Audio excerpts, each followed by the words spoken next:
नमस्कार दोस्तों, मैं कुलदीप और स्वागत है आप सबका हमारे ऑनलाइन जेन्युइन क्लासेस में। पिछले वीडियो में मैं एसएसटी के आपके लिए मॉडल पेपर लेकर आया था और आज फिर हम मॉडल पेपर नंबर 2 लेकर आए हैं आपके लिए। ये दूसरा मॉडल पेपर है। अगर आपने पहला मॉडल पेपर नहीं देखा है तो हमारे वीडियो के डिस्क्रिप्शन में मॉडल पेपर का लिंक दिया हुआ है, वहां जाकर आप वीडियो को देख सकते हैं और पूरे तरीके से उन प्रश्नों को याद कर सकते हैं जो आपके एग्जाम में आने वाले हैं। आज हम दूसरे मॉडल पेपर के बारे में क्वेश्चन मैं आपको बताऊंगा और वो जो क्वेश्चन है वो आपके एग्जाम में मिलने वाले हैं, तो निश्चिंत रहिए सभी। और पहला और दूसरा मॉडल पेपर होगा, इन दोनों मॉडल पेपर में मिलाकर आपके पूरे में से पूरे प्रश्न जो होंगे एग्जाम में वो पूरे आपके सामने ही नजर आएंगे एग्जाम में। तो ये फाइनल दोनों पेपर है हमारे जो बहुत ही अच्छे तरीके से, अगर इनके आंसर भी आपको चाहिए तो वैसे आंसर कुछ सोल्व करा रहे हैं हम, पिछले वीडियो में भी हमने सोल्व करवाए थे। अगर जो ज़्यादा बड़े निबंधात्मक क्वेश्चन है और ज़्यादा विवरण है तो उनके वीडियो हैं हमारे वो डिस्क्रिप्शन में लिंक है, या हमारे चैनल पर जाकर आप उनके वीडियो के आंसर देख सकते हो जो हमने डाल रखे हैं। और सर्वप्रथम जो आज तो स्टार्ट करते हैं आज का मॉडल पेपर। पहला प्रश्न है, कौटिल्य की पुस्तक का नाम क्या है? अब ये मौर्य वंश से संबंधित है, इतना मैं आपको बता दूं। और कौटिल्य की पुस्तक का नाम क्या है ये आपको बताना है। विशु की प्रसिद्ध दूसरा प्रश्न है, विशु प्रसिद्ध हल्दी घाटी का युद्ध कहां हुआ, मतलब कब हुआ था, कौन से सन में हुआ था? तो 18 जून 1576 को क्या है ये युद्ध हुआ था। टीपू सुल्तान कहां का शासक था? अगर हम बात करें टीपू सुल्तान के बारे में, टीपू सुल्तान, तो टीपू सुल्तान के बारे में हमने देखा था कि जब हमने पढ़ा था तो टीपू सुल्तान से पहले सिराजुद्दौला के बारे में भी हमने देखा था। और टीपू सुल्तान था वो बंगाल के बारे में, यानी कि अंग्रेजों के समय जिक्र हुआ था इसका, हमने जब पढ़ा था वीडियो में। तो आपने भी देखा होगा कि अंग्रेजों के समय ही इसका क्या था, जिक्र हुआ था। जब अंग्रेजों के समय, तो उस समय युद्ध हुआ था, एक कंपनी थी ईस्ट इंडिया कंपनी, तो उस समय टीपू सुल्तान का क्या नाम आया था, क्योंकि सिराजुद्दौला वगैरह इनसे क्या है, इनसे टीपू सुल्तान का क्या था, युद्ध हुआ था इससे अंग्रेजों का, जिसमें सिराजुद्दौला वगैरह जो युद्ध थे हमने अच्छी तरीके से मालूम किया था। तो ये पश्चिम बंगाल का शासक था। कार्बोनरी की स्थापना कब और कहां हुई थी? कार्बोनरी की स्थापना कब और कहां हुई थी? अगर हम बात करें 1810 ईस्वी में कार्बोनरी की स्थापना हुई थी, और जो इसकी स्थापना थी वो नेपाल्स में हुई थी। कहां पर हुई थी? नेपाल्स में। ठीक है, यह आंसर हो गया इसका। नेक्स्ट है, लिंगानुपात किसे कहते हैं? लिंगानुपात बहुत सिंपल है, बहुत ही अच्छे तरीके से आप याद कर सकते हो। लिंगानुपात होता क्या है? मैंने कई बार बताया है कि प्रति 1000 पुरुषों पर स्त्रियों की गणना को लिंगानुपात कहा जाता है। प्रति 1000 पुरुषों पर स्त्रियों की संख्या को लिंगानुपात कहा जाता है। लिंगानुपात द्वारा स्त्री और पुरुषों के मध्य सूचक यानी कितना प्रतिशत है उसका पता लगाया जाता है। नेक्स्ट क्वेश्चन है, सोम अंबा कमला परियोजना क्या है? सोम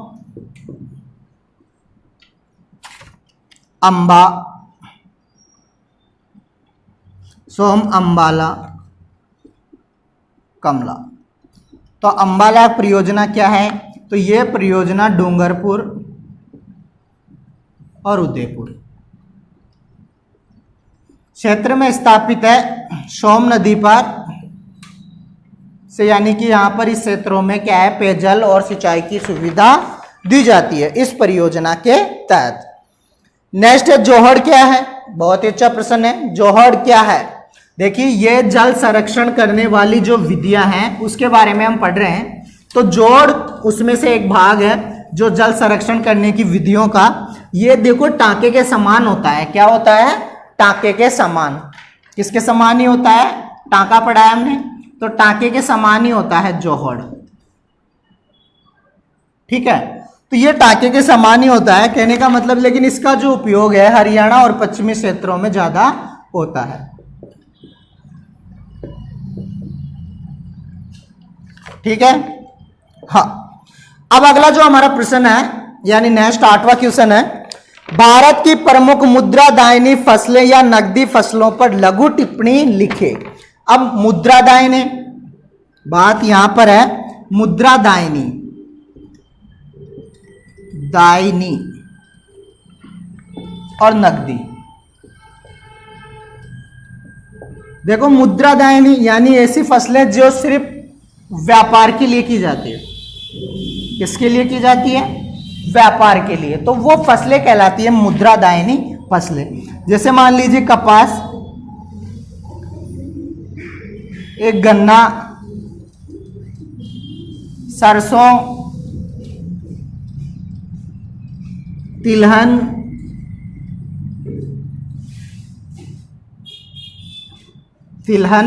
ये सारी क्या है? अपनी मुद्रादायनी या नकदी फसलें कह सकते हैं इनको। ठीक है, इनको सरसों, कपास, गन्ना, ये सारी क्या है? मुद्रादायनी फसलें, यानी इनको बेचने पर हमें पैसा मिलता है, यानी व्यापारिक फसलें होती है एक तरीके से, वही क्या कहलाती है? मुद्रादायनी फसलें। ठीक है, इसके बाद में नेक्स्ट क्वेश्चन है, भारत में तांबे के वितरण के बारे में समझाइए। तो तांबे का वितरण यानी भारत में तांबा कहां कहां पर पैदा होता है। पहले तांबे के बारे में हमें विवरण लिखना पड़ेगा कि ये किन धातुओं से मिलकर बना है या किस प्रकार इसका निर्माण हुआ है, थोड़ा सा उसको समझाना पड़ेगा। उसके बाद में आप क्या करोगे? इसके वितरण के क्षेत्र यानी कहां कहां से प्राप्त किया जाता है उसका वर्णन करना है। नेक्स्ट, भारत में सीमेंट उद्योगों के विकास पर प्रकाश डालिए। सीमेंट उद्योग मतलब सर्वप्रथम कहां पर सीमेंट उद्योग की स्थापना हुई या किस प्रकार सीमेंट का निर्माण हुआ, तो वहां से लेकर भारत में किस प्रकार सीमेंट उद्योग स्थापित हुए और किस प्रकार, वो तो उसके विकास के बारे में आपको वर्णन करना है। नेक्स्ट है क्वेश्चन, साक्षरता दर किसे कहते हैं? भारत की साक्षरता दर को समझाइए। साक्षरता दर किसे कहते हैं? साक्षरता दर या साक्षर किसे कहते हैं? एक तरीके से साक्षर किसे कहते हैं? साक्षर, भारत के साक्षरता दर को समझाइए। देखिए, साक्षर वह व्यक्ति जो किसी भाषा को पढ़ सके या लिख सके या समझ सके, वो साक्षर कहलाता है। लेकिन उस व्यक्ति की आयु कितनी होनी चाहिए? 7 वर्ष। कितनी होनी चाहिए? 7 वर्ष। तो वो किसी भाषा को अगर पढ़ता है, लिखता है, समझता है, तो वो क्या कहलाता है? साक्षर कहलाता है। और भारत में साक्षरता को समझाइए, यानी भारत में साक्षरता के बारे में अगर हम बात करें तो 74.04 भारत की क्या है? साक्षरता दर है। अगर हम इसकी बात करें साक्षरता दर के बारे में, अगर हम साक्षरता दर की भारत के विस्तार की बात करें तो सर्वाधिक जो साक्षरता दर है भारत की, वो केरल राज्य में, और सबसे कम बात करें बिहार। तो ये साक्षरता दर है। अगर हम बात करें तो ये इसके बारे में हमें विवरण समझना है। नेक्स्ट क्वेश्चन है हमारा प्रधानमंत्री ग्राम सड़क योजना। प्रधानमंत्री ग्राम सड़क योजना, जिसमें कि जनसंख्या के आधार पर था पहले कि जैसे 5000 जनसंख्या वाले जो गांव हैं, या फिर धीरे धीरे 1000 जनसंख्या, फिर 2500, तो इसे कम होता हुआ जनसंख्या का जो गांव क्षेत्र है उसको प्रधानमंत्री ग्राम सड़क योजना से जोड़ा जाएगा। नेक्स्ट, राष्ट्रीय आय किसे कहते हैं? राष्ट्रीय आय के लाभ लिख सकते हैं। अंतर्राष्ट्रीय उत्पादन के भी संबंध स्पष्ट कीजिए। अगर हम आय की बात करें तो आय क्या होती है? पैसा। पैसा। हम राष्ट्रीय आय कैसे भी उत्पादन कर सकते हैं? किसी वस्तु का उपयोग, साधन का उपयोग करके भी हम क्या है? राष्ट्रीय आय का उपयोग कर सकते हैं। अगर हम राष्ट्रीय आय अंतर्राष्ट्रीय लाभ, व्यापार के लाभ की बात करें थोड़ा सा, तो लाभ क्या? इससे क्या होता है? राष्ट्रीय आय में क्या होती है? वृद्धि होती है।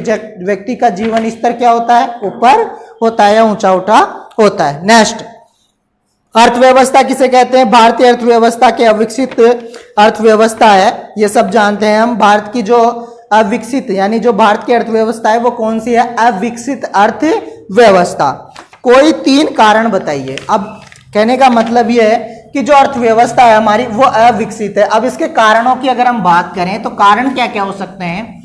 तो देखिए, कारण होने का मतलब है कि हमारे पास में एक तो क्या है? निम्न गुणवत्ता, यानी जीवन की क्या है?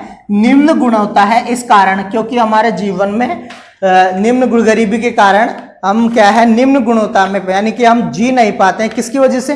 गरीबी की वजह से। ज्यादा अपने संसाधनों, गरीब, अगर कोई गरीब, अगर आर्थिक स्थिति अगर किसी की कमजोर है तो वो इस स्थिति में क्या है? डूबा रहता है। उनको जो जीवन पर जो अच्छे संसाधन होते हैं उनका उपयोग नहीं कर पाते हैं और हमारे जीवन की क्या है, निम्न गुणवत्ता बनी रहती है। ठीक है, इसके बाद में नेक्स्ट हमारा क्वेश्चन है मुद्रास्फीति किसे कहते हैं? मुद्रास्फीति के कारण बताइए। यह भी बहुत अच्छा क्वेश्चन है। मुद्रास्फीति का मतलब क्या होता है? वस्तु के मूल्य में कीमतों में वृद्धि होना और कम होना, ये क्या कहलाता है? एक तरीके के मुद्रास्फीति कहलाता है। इसके कारण आप देख सकते हैं कि क्या क्या है। नेक्स्ट, स्वयं सहायता समूह क्या है? स्वयं सहायता समूह क्या है? देखिए, ये स्वयं सहायता समूह एक ऐसा है जिसमें 15 से 20 सदस्य क्या होते हैं? शामिल होते हैं। स्वयं सहायता समूह, नाम से पता चल रहा है कि 15 से 20 सदस्य शामिल होते हैं और कुछ एक निश्चित राशि होती है जिसका क्या करते हैं, ये महीने या टाइम से अपना क्या है, जमा कराते हैं। और जो सदस्य होते हैं स्वयं सहायता समूह के, तो उनको पैसों की जरूरत पड़ती है और जरूरत पड़ने पर ये क्या है, उसको उस समूह में से पैसा लेकर अपने घर के कार्य में, काम में ले सकते हैं। तो ये है स्वयं सहायता समूह। नेक्स्ट, अगर हम बात करें नकल विरोधी कानून क्या है, तो नकल विरोधी कानून एक ऐसा कानून है जिसमें कि सरकारी संबंधित जो परीक्षाएं होती है, एग्जाम वगैरह, तो उसमें आप किसी भी मोबाइल या अनुचित जो साधन है, अनुचित साधनों का प्रयोग नहीं कर सकते। अगर ऐसा करते हैं तो आपको परीक्षा 2-3 साल के लिए बाहर कर दिया जाएगा, जुर्माना और साथ में जेल भी हो सकती है। नेक्स्ट, गुप्त वंश के प्रमुख शासकों का वर्णन कीजिए। गुप्त वंश, श्री गुप्त वंश, संस्थापक श्री गुप्त, तो उस गुप्त वंश के शासकों का आपको वर्णन करना है। हल्दी घाटी के युद्ध पर निबंध लिखिए। हल्दी घाटी के बारे में आप सब जानते हैं कि हल्दी घाटी का युद्ध किस किस के मध्य हुआ था? किस किस के मध्य हुआ था? महाराणा प्रताप और अकबर के बीच।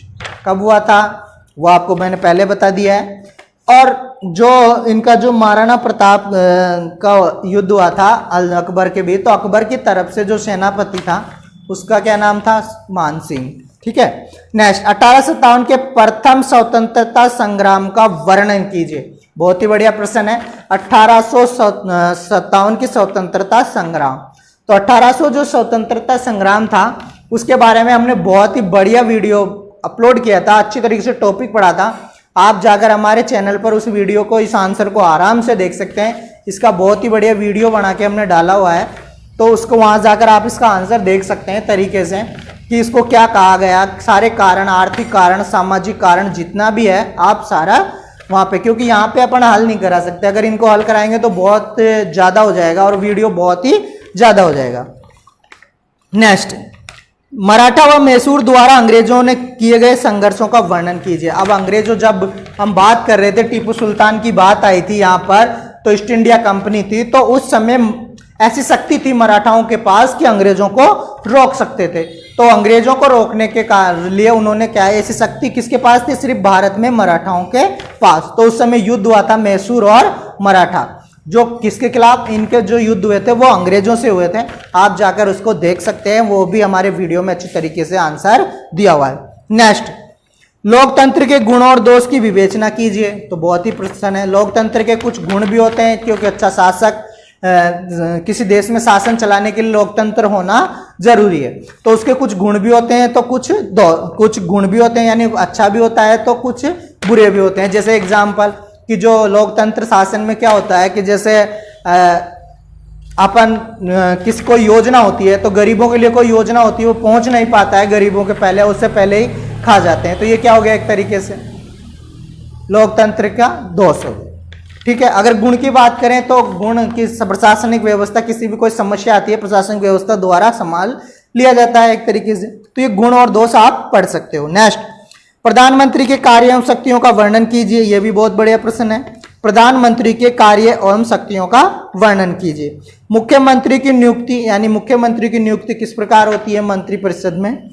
तो और कार्य एवं शक्तियां, इनके कार्य क्या क्या होते हैं, शक्तियां क्या क्या होती है, मतलब मंत्रियों का डिवाइडेशन करना, विधायक की शक्ति, ये सारे आपको याद करने हैं। इसके अलावा एक क्वेश्चन है राष्ट्रपति का चुनाव की प्रक्रिया, यानी राष्ट्रपति को चुनाव जो है वो किस प्रकार होता है, ये पढ़ सकते हैं। इसमें से ज्यादा कई जो बहुत सारे ऐसे क्वेश्चन हैं जिनके वीडियो अपलोड किए गए हैं, उन वीडियो को जाकर आप देखकर इसका आंसर सुनिश्चित कर सकते हैं। वैसे कई आंसर मैंने आपको यहाँ पर बताए भी हैं, और निश्चिंत रहिए, आप सबको एग्जाम में बहुत ही बढ़िया सफलता मिलेगी। आप इन क्वेश्चनों को पढ़कर जाइए और जो हमारा जो पहला मॉडल पेपर है उसे भी आप जरूर देखिए, उसे भी आप जरूर पढ़िए। और जहां तक है आप सभी को एग्जाम के लिए बेस्ट ऑफ लक, और बने रहिए हमारे चैनल के साथ। और जो लोग नए आए हैं वो भी हमारे चैनल से जुड़े रहिए। हम बहुत ही अच्छी अपडेट और जो सिलेबस है हमारा वो दोबारा से कंटेन होगा, एग्जाम के बाद में रिवाइज दोबारा से स्टार्ट होगा, तो आप अच्छे तरीके से क्लासेस ले सकते हैं, पढ़ सकते हैं। ओके।